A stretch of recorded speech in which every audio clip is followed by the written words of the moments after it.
তুমি সত্যিকার মায়েরই পরিচয় দিয়েছো। আসলেই নিজের সন্তানের মঙ্গল ছাড়া পালিত সন্তানের মঙ্গল তুমি কেন চাইবে? আজ বুঝে নিলাম, গর্ভে ধারণ করা সন্তান আর কোলে ধারণ করা সন্তানের মূল্য মায়ের কাছে এক নয়।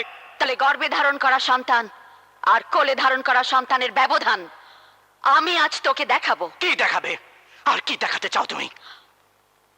আমি যদি বলি আমার মন রক্ষা করার জন্য তুই মেঘলাকে ভুলে আকাশের হাতে তুলে দে, দিবি?